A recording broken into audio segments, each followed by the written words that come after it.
SMK Negeri 3 Singaraja merupakan salah satu sekolah teknik terbesar di Bali.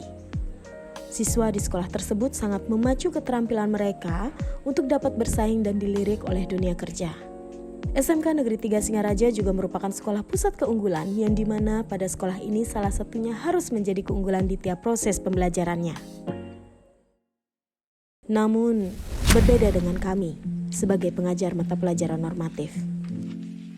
Masalah yang sering dialami guru normatif di jenjang SMK adalah siswa tidak mengetahui fungsi pembelajaran normatif, motivasi belajar yang kurang, dan bosan dengan pembelajaran yang monoton. Itulah yang saya rasakan sebagai pengajar bahasa Indonesia. Tantangan utama saya sebagai guru dalam mengajar adalah menciptakan motivasi belajar siswa. Hal ini dikarenakan siswa lebih cenderung fokus untuk mempersiapkan diri dalam pembelajaran kejuruannya saja. Selain itu, mereka sudah berpikir dari awal bahwa pembelajaran bahasa Indonesia pasti monoton, banyak teks, dan ujung-ujungnya adalah presentasi.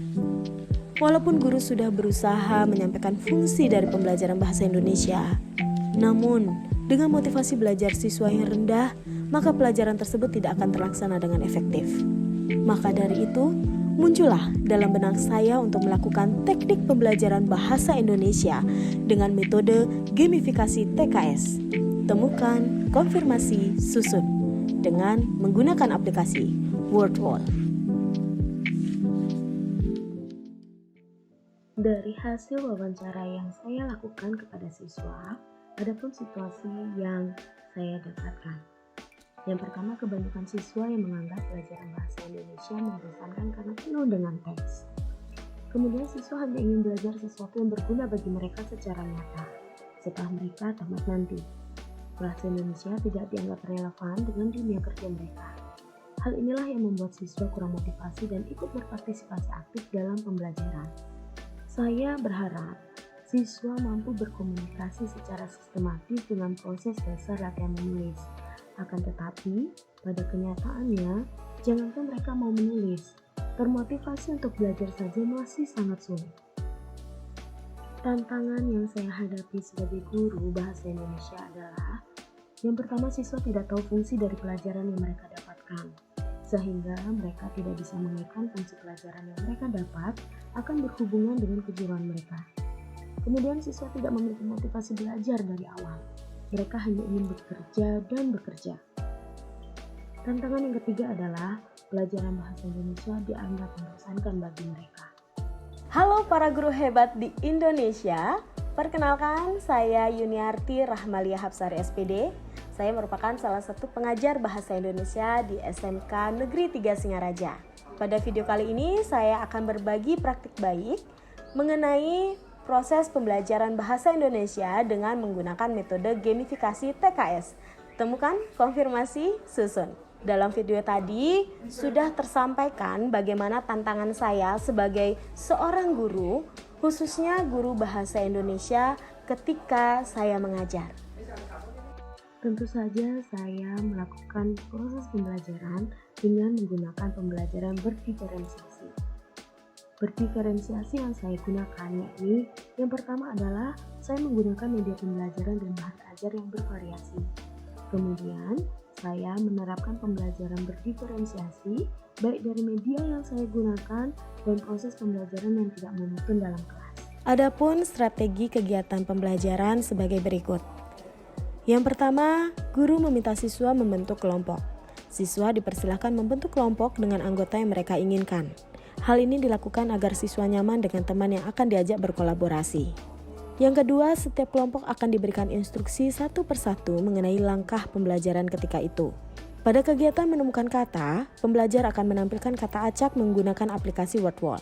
Kegiatan ini akan memancing seluruh siswa untuk terlibat aktif dalam pembelajaran. Aktivitas ini melibatkan proses mengamati, kinestetik, dengan mengklik pilihan kata pada laptop, serta menemukan sendiri makna kata yang dipilih. Masing-masing kelompok diberikan kesempatan oleh guru untuk mendiskusikan makna kata yang telah ditemukan. Setelah proses interkelompok selesai, siswa dipersilahkan untuk menyampaikan makna kata yang ditemukan.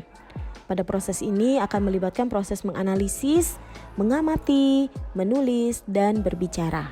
Untuk memastikan tiap kelompok menyimak hasil yang telah ditemukan oleh kelompok lain, siswa akan melakukan konfirmasi pemahaman.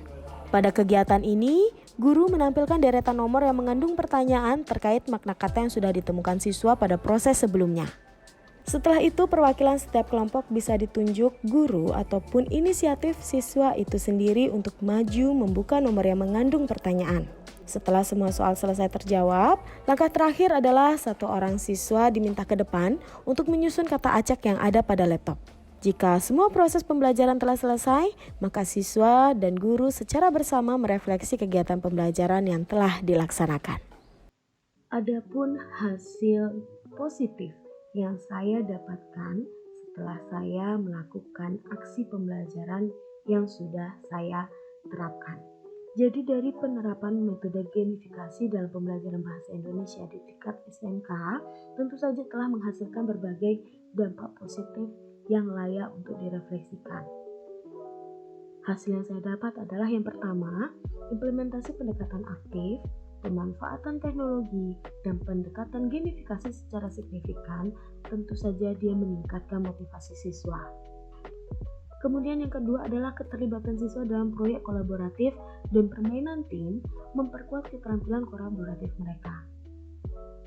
Dari penggunaan teknologi memberikan kontribusi yang signifikan terhadap efektivitas pembelajaran. Meningkatnya pemahaman siswa terhadap materi yang saya berikan. Dan yang terakhir, siswa tampak sangat antusias dalam mengikuti kegiatan pembelajaran. Dari hasil yang saya dapatkan ini tentu saja ada dampak dari penerapan pembelajaran dengan menggunakan implementasi pendekatan aktif dan gamifikasi.